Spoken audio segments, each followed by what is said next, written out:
Bismillahirrahmanirrahim. Assalamualaikum warahmatullahi wabarakatuh.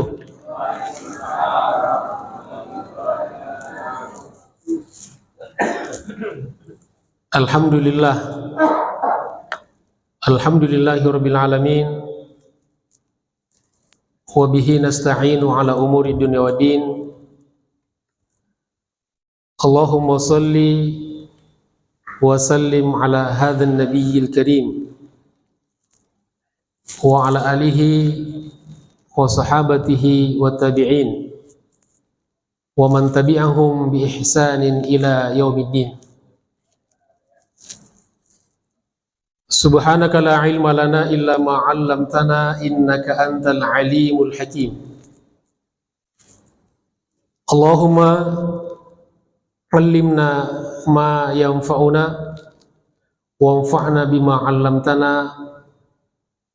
Rabbana zidna ilman warzuqna fahma. Rabbi shrah li sadri wa yassir li amri wahlul 'uqdatam min lisani yafqahu qawli, amma ba'd. Ma'asyiral muslimin wal muslimat rahimakumullah, terutama para asatidz,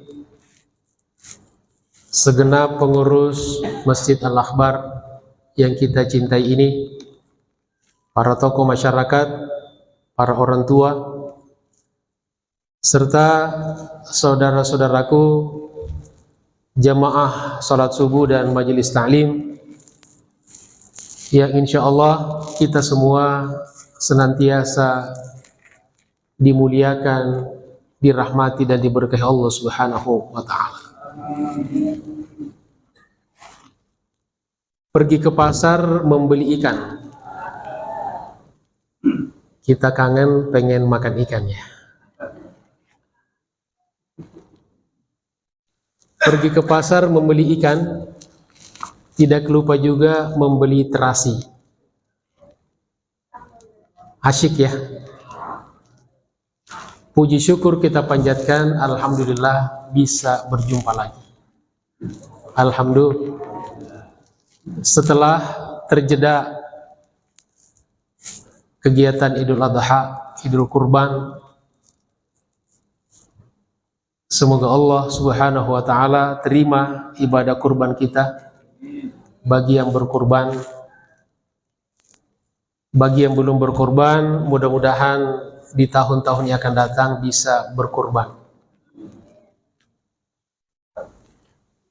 Dan alhamdulillah, semoga keberkahan Idul Kurban yang kita laksanakan bersama-sama bisa insya Allah menjadi asbab kita diberikan kesehatan, diberikan segala kemudahan dalam hidup, dan senantiasa bisa taqarrub ila Allah Subhanahu wa ta'ala. Amin ya rabbal alamin. Kemudian alhamdulillah, tanpa terasa kita sudah berada di penghujung tahun 1445 Hijriah. Hari ini pas hari terakhir. Jadi hari ke-360 pada hari ini. Dan insya Allah besok, artinya nanti malam Ahad, kita sudah memasuki tahun baru Hijriah 1446 Hijriah. Mudah-mudahan Allah Subhanahu wa ta'ala jadikan momentum pergantian tahun ini sebagai momentum untuk hijrah yang biasa kita peringati setiap tahun, yang intinya adalah hijrah. Karena penanggalan tahun baru Hijriah itu tidak diambil dari hari kelahiran Nabi, tidak juga diambil dari hari wafatnya beliau, tidak juga diambil dari hari turunnya Al-Quran, bukan juga diambil dari peristiwa-peristiwa yang lain, tetapi diambil dari peristiwa hijrah baginda Rasulullah Shallallahu Alaihi Wasallam dan para sahabatnya dari Makkah ke Madinah. Makanya disebutkan dengan tahun Hijriyah. Jadi kita sekarang ini, kalau patokannya dari hijrah Nabi, itu kita sudah selama 1446 tahun.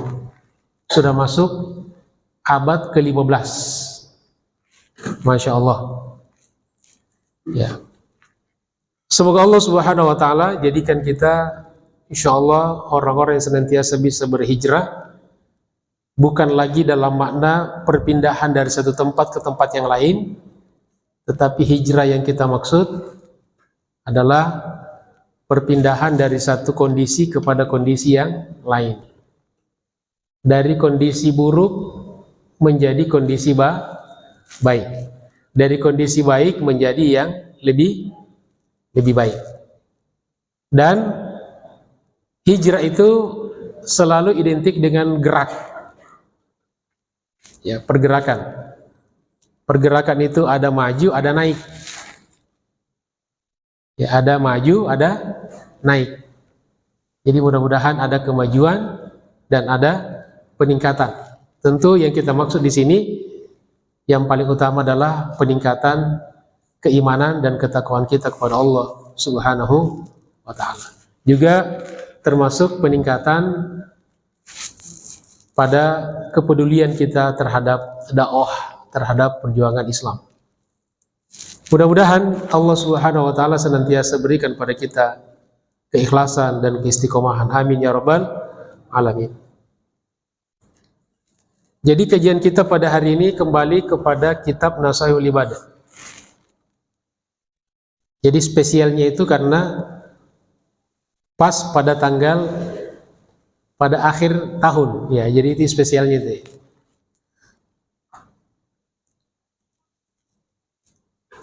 Di buku saya itu di halaman 129. Kalau di terjemahannya saya kurang tahu. Ada di halaman 278. Coba dilihat yang bawa terjemahan 278. Ibnu Hajar al-Asqalani yang kemudian disyarah oleh Al-Imam An-Nawawi di makalah ini mengutip sebuah hadis baginda Rasulullah Shallallahu Alaihi Wasallam. Bismillahirrahmanirrahim. Qala al-muallifu rahimahullah. Qala an-nabiy sallallahu alaihi wasallam, la yakunu al-'abdu fis sama'i wala fil ard mu'minan hatta yakuna wasulan wala yakunu wasulan hatta yakuna musliman wala yakunu musliman hatta yaslaman nasu min yadihi wa lisanihi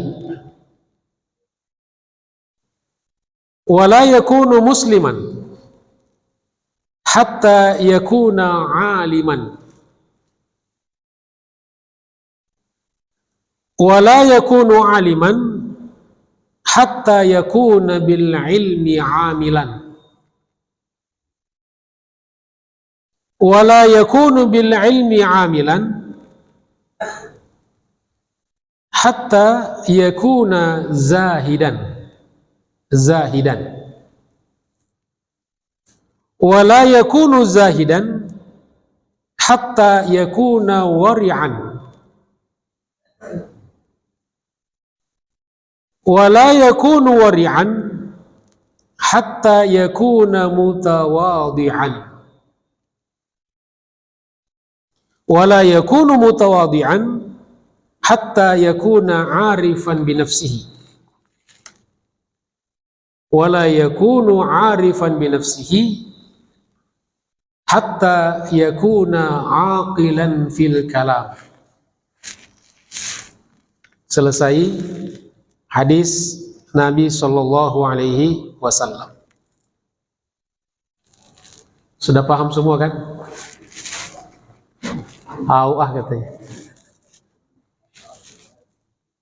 Memang kalau ngaji sih bagusnya pakai buku, pakai kitab. Itu yang lebih afdol ya. Pokoknya Ustadz bawa buku, bawa juga buku. Bawa kitab, bawa kitab. Ustadz buka, ikut buka juga. Ustadz tutup, Bapak Ibu tutup. Itu sebetulnya seperti itu. Cuma karena jamaah Al-Akhbar ini memang sudah levelnya sudah Masya Allah, la hawla wa la quwata illa billah. Ada yang hafal, ada yang rada-rada hafal. Tetapi jangan khawatir, ada rekamannya.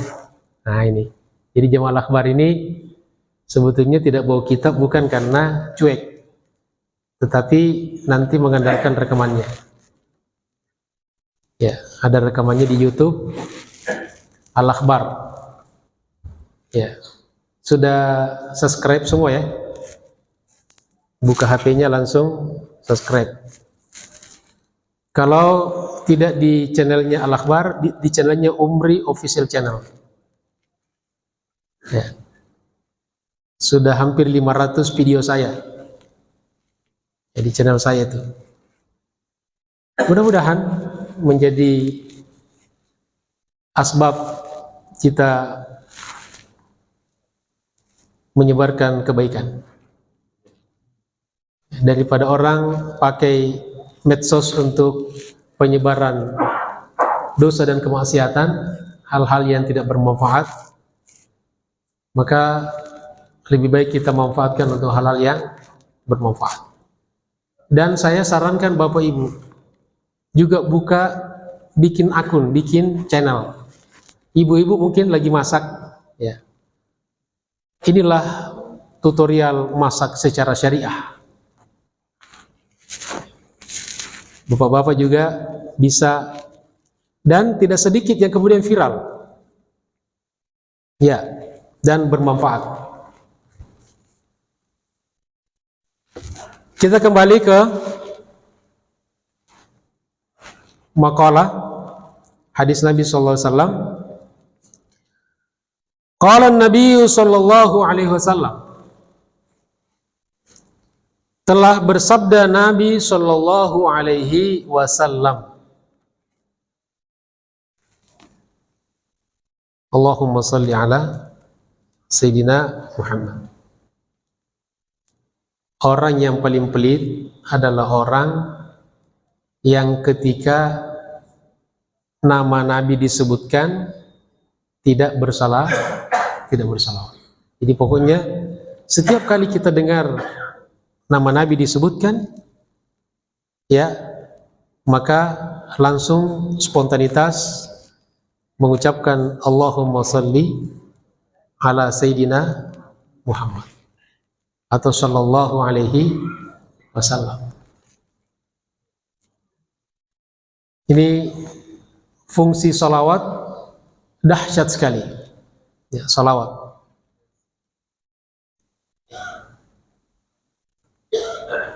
Apa kata beliau?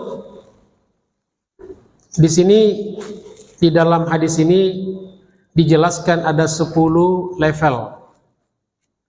10 level tahapan-tahapan yang kita dilalui oleh orang beriman, oleh hamba Allah Subhanahu wa taala. Maka kata beliau, la yakunul abdu, tidaklah seorang hamba fis samai, di langit, wala fil ardi, dan di bumi. Jadi di sini mengkonfirmasi kepada kita, Bapak Ibu sekalian, bahwa hamba Allah itu ada yang di langit, ada yang di bumi. Kita ini hamba di mana? Di bumi kita. Tapi ada juga hamba di langit. Karena kata Nabi, tidaklah seorang hamba atau hamba Allah di langit atau di bumi mukminan, menjadi mukmin, menjadi beriman, hatta yakuna wasulan,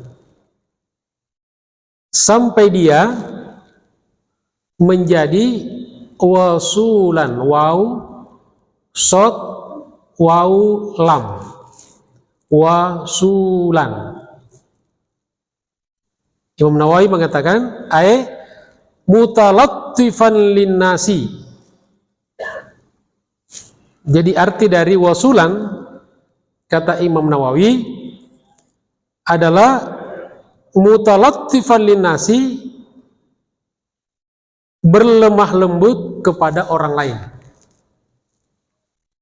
Lemah lembut kepada orang lain. Jadi dari sini satu pelajaran bahwa salah satu ciri orang beriman itu adalah lemah lembut. Lemah lembut. Lalu apa yang dimaksud dengan lemah lembut, jamaah sekalian? Tentu di sini yang paling utama adalah lemah lembut hatinya dan tutur bahasanya. Jadi dimulai dari hati dulu, baru tutur bahasa dalam berkata-kata. Ya, karena bisa jadi ada orang yang secara bahasanya lemah lembut, tetapi hatinya kotor atau hatinya jahat.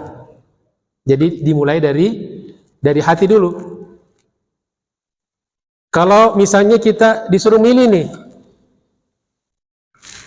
hati lembut, perkataan kasar. Ya, hatinya lembut tapi perkataannya kasar, atau perkataannya kasar tapi hatinya lembut, atau perkataannya lembut tapi hatinya kasar. Pilih yang mana? Kalau disuruh milih nih, ya, tentu yang, kalau ibu-ibu bilang yang lembut hatinya dan perkataannya. Tapi kalau kita disuruh milih, mendingan yang pertama. Mendingan yang pertama. Nah, jadi jamaah sekalian yang dimuliakan Allah Subhanahu wa taala, orang beriman itu harus berlemah lembut. Jadi orang beriman itu tidak gampang mencemooh, mencela, mengumpat, ya, apalagi memvonis sesama saudara bahwa dia sesat, dia kafir. Itu walaupun disampaikan dengan kata-kata lemah lembut, tapi isinya kasar, maka hasilnya kasar. Gampang melabeli seseorang musyrik, ahlul bid'ah. Ini bentuk-bentuk kekasaran nih, ya, yang kadang-kadang dibalut dengan bahasa agama dan bahasa dakwah. Ya, kalau tidak sependapat dengan kita, salah. Tidak sependapat dengan kita, dia musyrik, dia bid'ah. Ya, tidak saudara, tidak seperti itu. Nah, jadi di sini pelajarannya bahwa orang beriman itu adalah mutalattifan linnasi, senantiasa berlemah lembut. Kemudian yang kedua,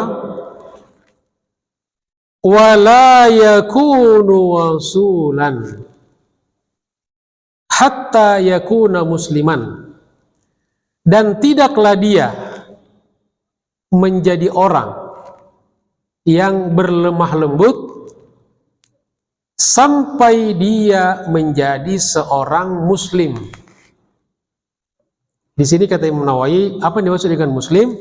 Yaitu munqadan, orang yang taat menjalankan perintah-perintah Allah, tentu dengan Rasulullah, dan menjauhi larangan-larangannya.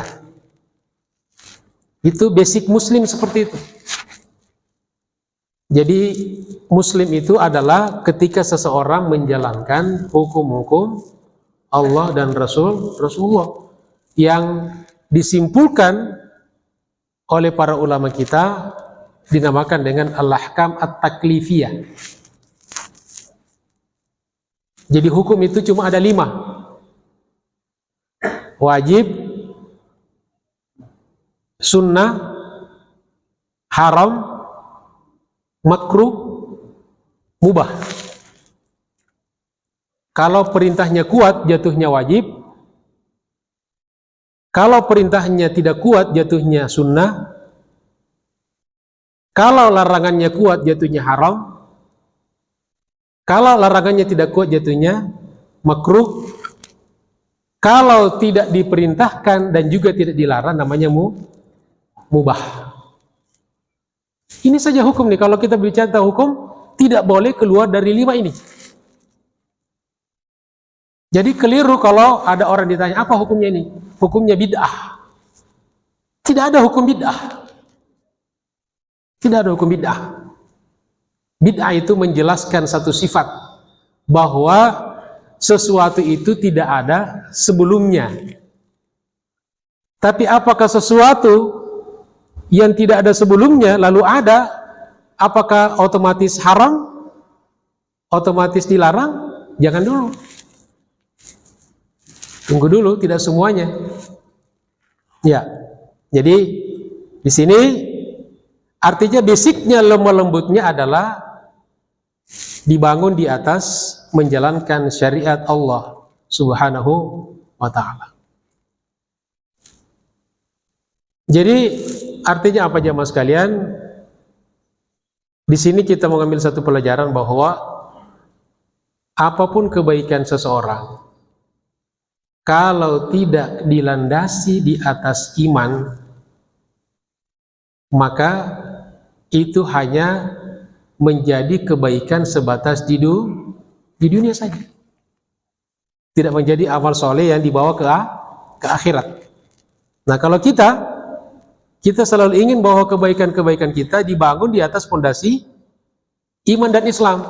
Sehingga kebaikannya bukan hanya kita rasakan di dunia, tetapi yang terpenting kita bawa sebagai bekal menghadap Allah Subhanahu wa ta'ala.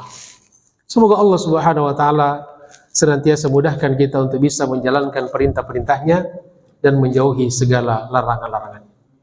Amin ya rabbal alamin. Ma'asyiral muslimin rahimakumullah, Bapak Ibu sekalian saya hormati. Kemudian ketiga, wala yakunu musliman hatta yaslaman nasu min yadihi wa lisanihi. Dan tidaklah menjadi muslim dalam arti kata menjalankan perintah Allah dan Rasulullah, menjauhi larangannya, hatta yaslaman nasu min yadihi wa lisanihi, sampai orang lain selamat dari gangguan tangan dan lisannya. Jadi artinya apa jamaah sekalian pelajarannya? Bahwa seorang muslim itu adalah orang yang tidak gampang mengganggu orang lain. Apakah dengan tangannya atau dengan perkataannya. Jadi seseorang baru dikatakan muslim yang menonjol sifatnya adalah kalau orang lain selamat dari gangguannya. Kata Imam Nawawi, ai fala yu'dhin nas, maka dia tidak mengganggu orang lain, tidak menyakiti orang lain. Bilisanihi, dengan lisannya, dengan lisan. Kalau sekarang juga dengan tulisan, karena bahasa kita bukan hanya bahasa lisan tapi juga bahasa tulisan. Kadang-kadang ada orang pendiam tapi kalau komentar di WA, Masya Allah, pedas banget. Ya, pendiam orangnya, tapi kalau komen di grup atau di japri secara WA sangat tajam sekali, mengganggu atau menyakiti orang. Kira-kira ada nggak orang yang bisa menyakiti orang lain melalui tulisannya atau misalnya di medsos ya? Ya, kalau orang yang biasa membuka medsos ya bisa merasakan betapa ya di medsos ada kebaikan-kebaikan tapi juga banyak kerusakan-kerusakan, banyak keburukan-keburukan. Di antaranya orang saling mengumpat, saling mencela, saling menyakiti, menghina dan sebagainya. Jadi dengan lisannya termasuk dengan bahasa tulisannya, wala biyadihi, dan juga dengan tangannya. Di sini dikatakan tangannya sebagai simbol dari perbuatan. Karena manusia kan biasanya menyakiti orang lain, apakah cuma tangan? Ya. Kalau kaki boleh nggak? Nendangin orang boleh nggak? Tentu tidak boleh. Maksudnya tangan di sini simbol dari perbuatan, karena seseorang biasanya bekerja itu biasanya kebanyakan dengan tangannya, ya, dengan tangannya. Dan di sini kata ulama yang dimaksud dengan tangan di sini bukan sekedar menyakiti orang dengan nonjok, nempeleng, tapi juga bisa dengan isyaratnya. Ada sebagian kelompok masyarakat itu sangat tersakiti dengan gerakan-gerakan tangan tertentu. Betul? Ya. Ada orang Arab itu kalau kita mengejek dia dengan tangan, dengan gerakan tangan tertentu, ya saya tidak ajarkan kepada Bapak Ibu sekalian, takutnya dipraktekkan kalau ketemu orang Arab, dia marahnya luar biasa. Ya. Kemudian juga misalnya, ini yang lebih parah nih. Mungkin tidak menonjok orang, tidak menempeleng orang, tapi tangannya ini menandatangani sesuatu keburukan, proyek kejahatan. Ini lebih parah ini. Jadi maka semakin jauhlah dia dari statusnya sebagai seorang muslim yang munqadan, yang komitmen dengan perintah Allah dan menjauhi larangannya. Bahkan kadang-kadang tanda tangan ini, satu kali tanda tangan bisa merubah tatanan satu bangsa. Ya, maka yang tanda tangannya punya kekuatan, manfaatkanlah selama masih bermanfaat, masih efektif. Kita kadang-kadang juga, saya ketemu dengan pensiunan, ya dulunya penguasa, sekarang sudah sepuh. Bagus sih, udah tobat ke masjid, ikut pengajian. Tapi pertanyaannya, dulu waktu aktif di mana aja, bro? Ya, bro. Ya, kita panggil aja turun bro. Turun bro. Bagus sih kalau tobat, yang kita harapkan seperti itu. Pejabat tobat, bagus. Tapi masalahnya dulu waktu menjabat kemana aja. Jadi jangan itu jadi sunnah hasanah, jangan jadi patokan. Saya khawatirnya itu jadi patokan orang. Nanti tobat seperti si fulan tuh. Selama menjabat, hantam saja. Ya, nanti kalau pensiun baru tobat jadi pengurus masjid, jadi ikut pengajian. Ya, kita ingin ya ketika masih berkuasa, ketika tanda tangannya masih efektif, maka dimanfaatkan untuk dakwah, untuk perjuangan. Ya, Masya Allah. Jamaah sekalian dirahmati Allah Subhanahu wa taala. Kemudian yang keempat, wala yakunu musliman hatta yakuna aliman. Dan tidaklah dia menjadi musliman. Jadi kenapa ada dua muslim nih? Ini dua muslim. Kalau yang pertama muslim dalam makna menjalankan perintah Allah dan Rasulnya serta menjauhi larangan keduanya.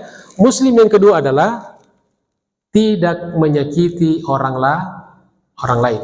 Jadi tidaklah seorang hamba menjadi muslim yang orang lain di sekitarnya selamat dari lisan dan tangannya hatta yakuna aliman, sampai dia menjadi seorang yang berilmu. Ya, maksudnya perbuatan kebaikan kita harus berdasarkan ilmu. Disinilah pentingnya kita senantiasa belajar, talabul ilmi.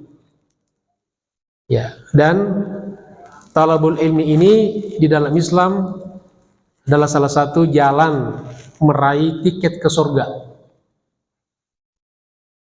Makanya selama kita hidup, komitmen dengan talabul ilmi. Karena kata Nabi, waktu belajar dalam Islam minal mahdi ilal lahdi. Minal mahdi dari buayan. Dari buayan. Ilal lahdi sampai ke liang lahat, artinya sampai mati. Orang sampai mau meninggal dunia saja diajari, ditalkinkan. Kata Nabi, laqinu mautakum la ilaha illallah. Talkinkan, bimbingkan, ajarkan kepada orang yang sakaratul maut, yang mau mati di antara kalian, dengan ucapan la ilaha illallah. Makanya kata la ilaha illallah didesain sedemikian rupa bisa diucapkan sampai orang yang lisannya sudah kaku saat-saat menghadapi sakaratul maut. La ilaha illallah. Mulut tidak perlu tertutup. Kalau ngomong saya mau makan nasi uduk, ya kan mulut kita harus tertutup kan? Saya mau beli ini. Tapi kalau la ilaha illallah, bibir kita tidak perlu tertutup. Makanya kata guru-guru kita, kalau kita membimbing orang sakaratul maut, jangan dipaksa fasih seperti kita. Ketika ada gerakan-gerakan lisannya, sudah cukup itu. Jangan ribut. Wah, dia susah mengucapkan la ilaha illallah. Jangan dipaksa seperti kita. Karena kita sehat. Maka ketika dia sudah bisa mengucapkan itu sekali cukup. Tidak usah semua orang ya. Semua ya. Kanan telinga kiri, telinga kanan, nanti malah bingung. Cukup satu orang, dan bagusnya yang dekat dengan beliau. Makanya suami, istrinya, anaknya, jangan musuhnya. Jangan musuhnya. Sini saya talkinkan dia, biarin. Tahu rasa kamu ya. Jangan. Jangan musuhnya. Kalau bisa ya musuh-musuh ini itu dijauhkan dulu dari orang yang sakaratul maut, karena itu bisa mengganggu dia. Ya, kadang-kadang masih ada dendam kalau belum sempat memaafkan. Jadi jemaah sekalian, dan tidaklah dia dianggap sebagai orang yang muslim yang selamat orang lain dari lisan dan perbuatannya sampai dia menjadi alim, berilmu, belajar dari buayan sampai liang lahat. Dari kata orang Jakarta, dari di bedong sampai di bedong. Ya, itulah batasan belajar kita. Jadi tidak ada selesainya. Tidak ada kata selesai, tidak ada kata tamat. Tamat itu hanya formalitas saja. Ya. Kau tidak pernah baca Quran lagi, itu sudah tamat, Ustaz. Ya. Jadi penamatan-penamatan ini saya khawatir jadi penamatan berarti berhenti. Sudah khatam. Ya, khatam, selesai, tamat. Kau nggak belajar lagi, sudah tamat. Itu tamat hanya untuk proses yang formalitas di sekolah. Jamaah sekalian dirahmati Allah Subhanahu wa taala. Kemudian yang kelima, wala yakunu aliman hatta yakuna bil ilmi amilan. Dan tidaklah dia menjadi alim, orang yang berilmu, sampai dia mengamalkan ilmunya. Jadi orang dikatakan berilmu kalau sudah mengamalkan ilmunya. Jadi Bapak Ibu ini yang ada di masjid ini sekarang, ini sudah alim semuanya. Kenapa? Karena sudah menjalankan, mengamalkan ilmu sholat diamalkan. Ada orang tahu ilmu sholat tapi tidak sholat. Sudah mengamalkan ilmu majelis taklim. Betul. Sudah mengamalkan ilmu i'tikaf, ilmu silaturahim, berjumpa dengan saudara kita sesama muslim, tersenyum, tegur sapa, saling berjabatan tangan. Lalu kata Nabi, ketika ada dua orang muslim berjabatan tangan, maka seiring dengan melepaskan tangannya, berguguranlah dosa-dosanya. Maka salaman itu tidak basa-basi. Ya. Makanya jangan diganti dengan ketemu, apa kabar bro? Turun bro. Kayaknya lama-lama turun bro, beneran. Jangan dipakai bro ya. Ya. Jangan turun bro. Jadi salaman jabatan tangan. Ya, jabatan tangan. Karena itu salah satu sarana insya Allah gugurkan dosa-dosa kita. Makanya diluruskan niatnya. Ya, jangan salaman sekedar, ada saya lihat orang salaman, ini bagi perempuan, kalau laki-laki jangan begini. Itu sama laki-laki begini, sentuh tangan, jabat tangannya, pegang. Karena di situ ada keberkahannya. Bahkan orang tua kita cium tangannya, orang berilmu kita cium tangannya, anak kecil kita cium tangannya. Masya Allah. Mudah-mudahan itu menjadi sarana kita mendapatkan keberkahan dari Allah Subhanahu wa ta'ala. Kemudian yang keenam, wala yakunu bil ilmi amilan hatta yakuna zahidan. Dan tidaklah seseorang mengamalkan ilmunya, ilmu yang sudah dipelajarinya, sampai dia menjadi orang yang zuhud. Dal, zuhud. Apa zuhud itu? Kata Imam Nawawi, tarku rahatid dunya talaban li rahatil akhirah. Masya Allah. Definisi Imam Nawawi ini keren, menjelaskan zuhud. Jadi orang zuhud itu adalah orang yang meninggalkan rehat dunia demi untuk mendapatkan rehat akhirat. Keren ya. Jadi orang zuhud itu bukan orang tidak punya, tapi dia bisa menguasai apa yang dia punya. Bukan apa yang dia punya menguasainya. Kalau ada orang punya harta menghalangi dia ke masjid, berarti hartanya menguasai dia. Ada orang kendaraannya melarang dia ke tempat-tempat yang baik, berarti kendaraannya menghalangi dia dari ibadah kepada Allah Subhanahu wa ta'ala. Makanya kata ulama, orang zuhud itu tidak selalu orang yang tidak punya, tapi orang yang bisa menguasai apa yang dia punya. Itu orang zuhud. Dan ditambah karena dia ingin mengharapkan sesuatu yang lebih abadi di akhirat. Kemudian jamaah sekalian, yang ketujuh, wala yakunu zahidan hatta yakuna wari'an. Dan tidaklah seseorang dikatakan zuhud sampai kepada level zuhud sampai dia menjadi orang yang wara. Waw ra ain. Wara. Apa itu wara? Imam Nawawi memberikan definisi yang juga keren.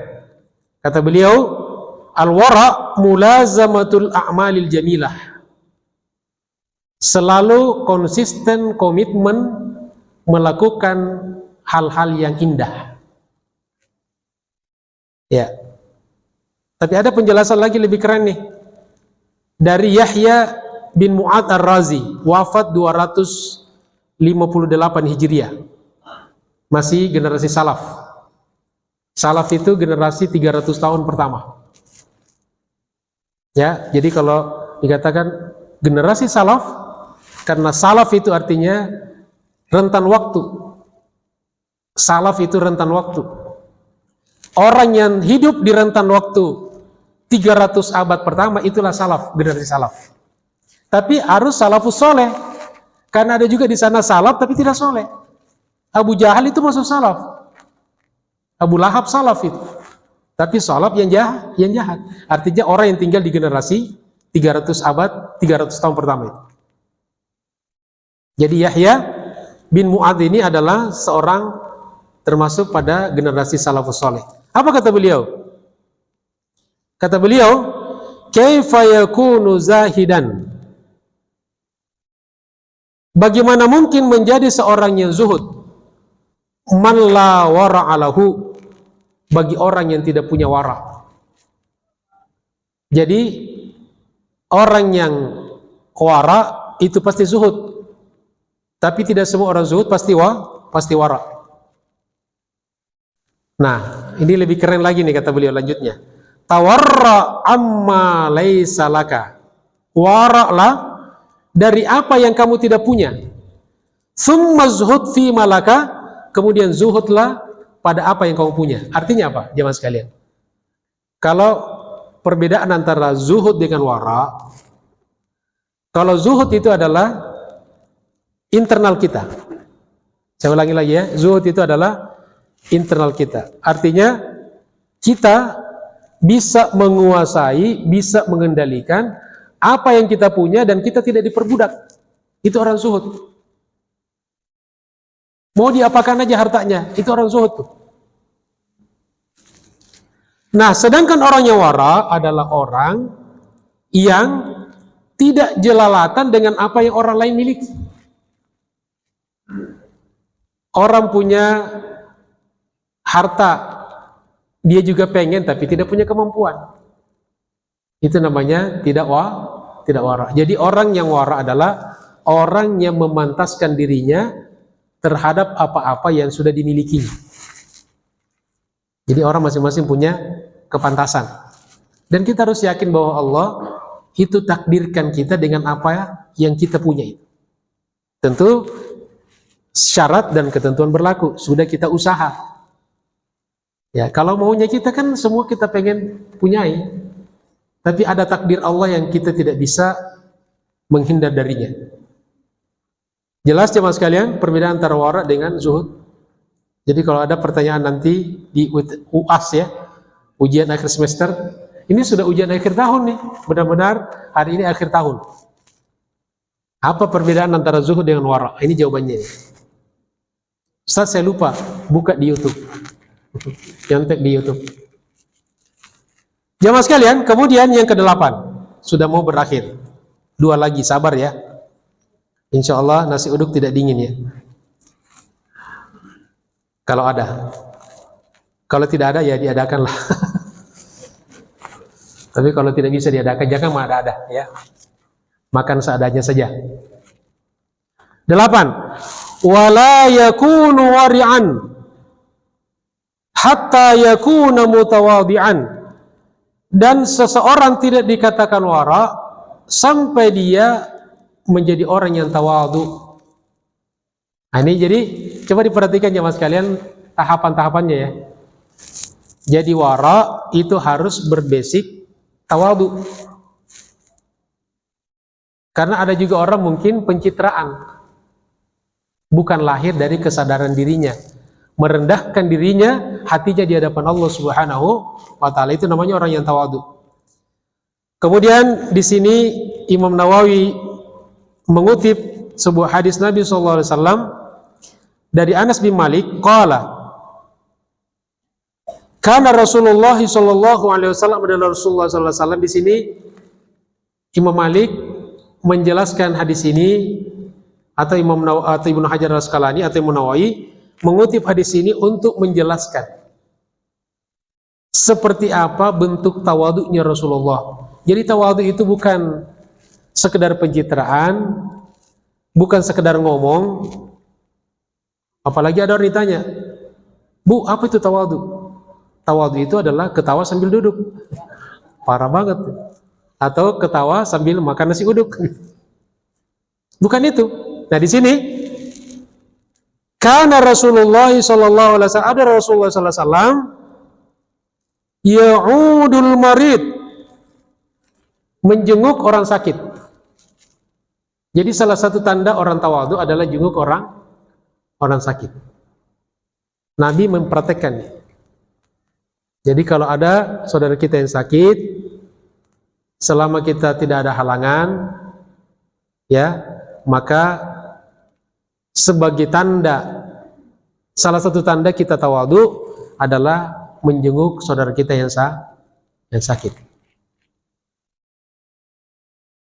Dan kemudian menjenguk, ini juga ada ilmunya ya, sudah pernah kita bahas, ada fikih menjenguk orang sakit, fikih orang yang sakitnya dan yang menjenguknya, ada ilmunya juga.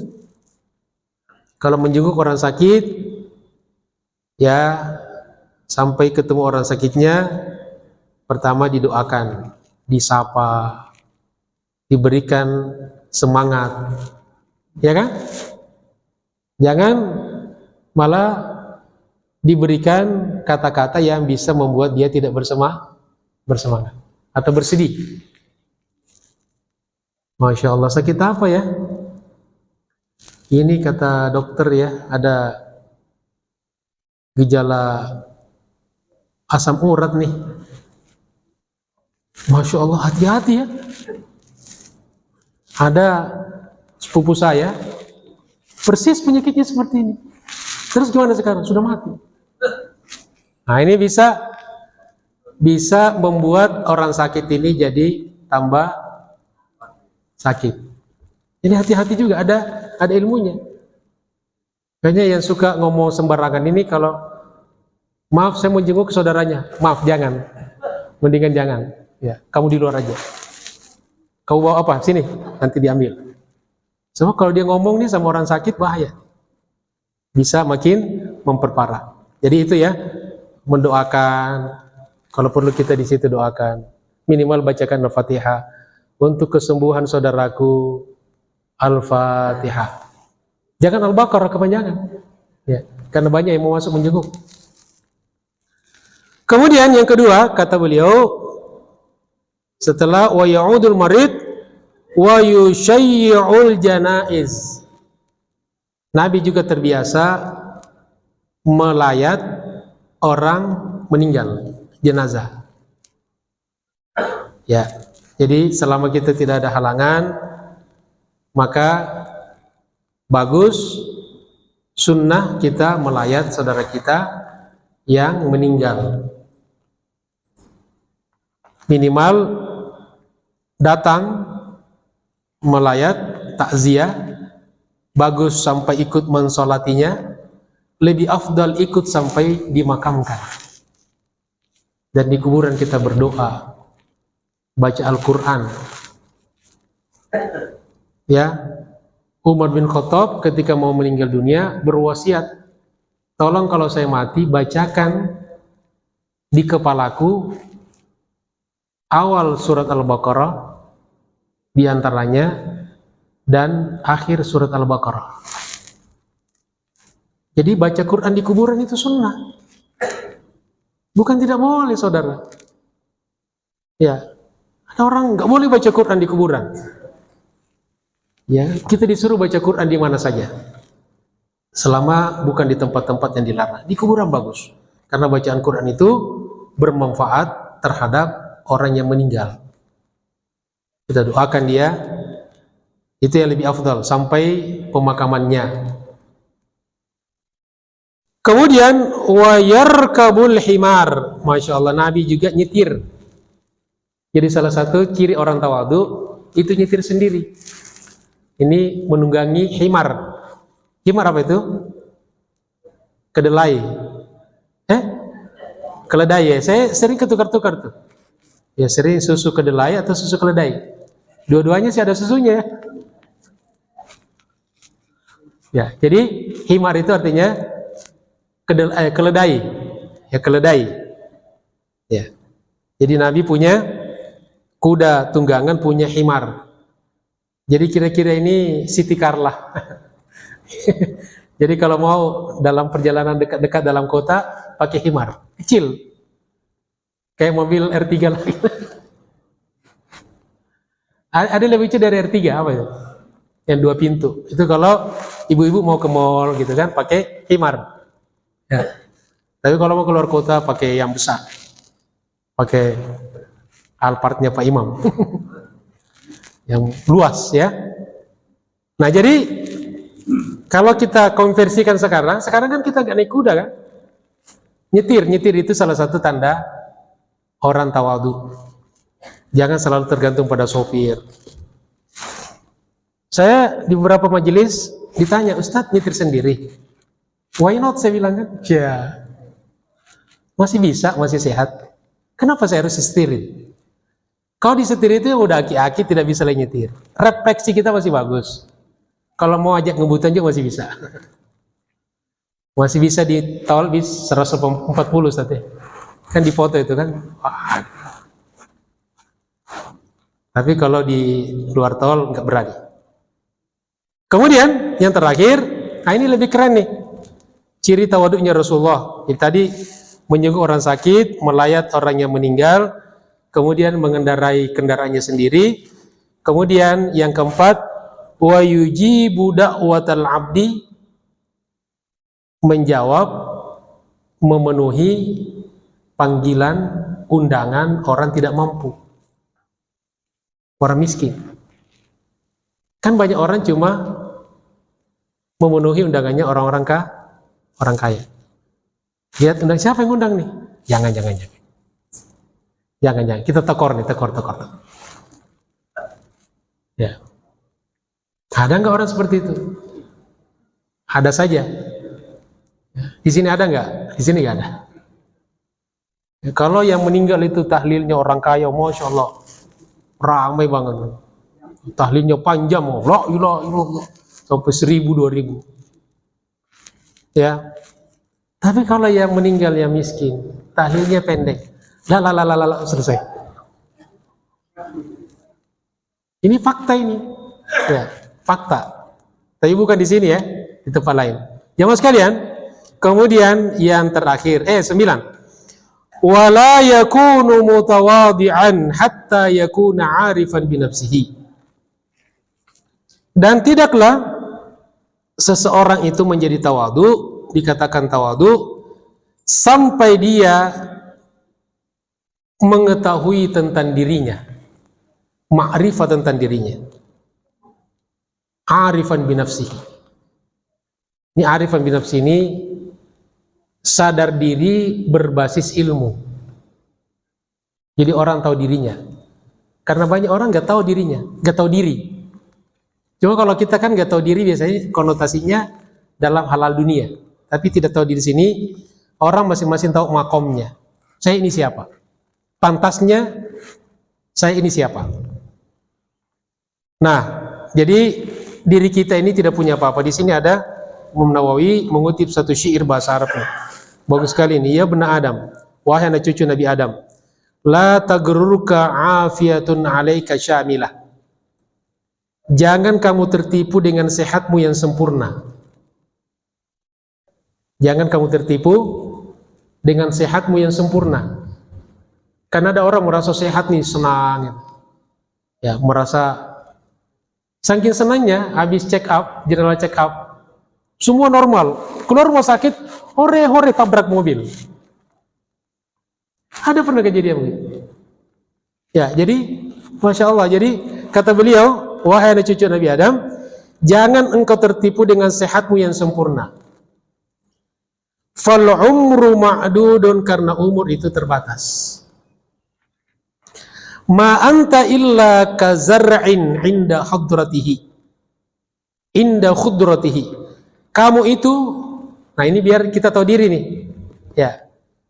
Kamu itu tidak lebih daripada zara'. Zara' itu bibit tanaman. Inda khudratihi, ketika masih hijau, lagi tumbuh-tumbuhnya. Likulli syai'in minal afati maksudun, dan segala sesuatu tanaman selalu menjadi incaran hama.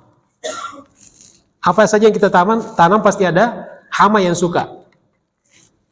Fa idza salimta minal afati ajma'iha, kalau kamu selamat dari hama-hama semuanya, fa anta inda kamalil amri mahsudun, maka kamu dalam kesempurnaan urusanmu, sehatmu, kamu akan menjadi target hama, kematian. Jadi tidak pernah kita aman daripada yang namanya kematian. Yang sakit mati, yang sehat juga mati. Yang mati bukan karena sakit, tapi karena takdir Allah. Makanya kalau ada orang meninggal dunia, si anu meninggal, tidak usah buru-buru sakit apa. Kita kan kepo biasanya kan, si pulang meninggal, sakit apa? Karena yang meninggal bukan hanya yang tidak sakit, yang sakit mati, yang sehat juga bisa mati. Kemudian terakhir jamaah sekalian, wala yakunu arifan binafsihi, dan dia tidak menjadi orang yang arif, ma'rifat terhadap dirinya, sadar akan dirinya, hatta yakuna aqilan fil kalami, sampai dia memahami apa yang dia katakan. Jadi kalau kita ngomong itu harus kita paham apa yang kita sampaikan. Kita ngomong nih, makanya kalau kita ngomong harus difikirkan dulu. Ada orang ceplas-ceplos, sebetulnya kebiasaan ceplas-ceplos itu tidak baik. Untung kalau ceplas-ceplosnya baik, udah terlatih nih. Kaget, salawat. Allahumma sholli ala. Yang tidak bagus, buset dah, mampus dah. Ini ceplos-ceplos yang tidak bagus. Jadi kalaupun mau jadi lata yang keluarnya salawat, ayat kursi, al-fatihah, al-baqarah, enggak apa-apa. Ya. Jangan lata-lata yang mendatangkan murka Allah. Jamaah sekalian dirahmati Allah Subhanahu wa taala, demikianlah penjelasan 10 ya level-level keimanan. Ya, mudah-mudahan Allah mudahkan kita untuk bisa menggapainya untuk diri kita, anak keturunan kita, dan mudah-mudahan Allah insya Allah senantiasa berkahi kehidupan kita. Amin ya rabbal alamin. Terima kasih atas segala perhatiannya. Mohon maaf atas segala kekurangannya. Billahi taufiq wal hidayah. Allahul muwaffiq ila aqwamit thariq. Assalamualaikum warahmatullahi wabarakatuh.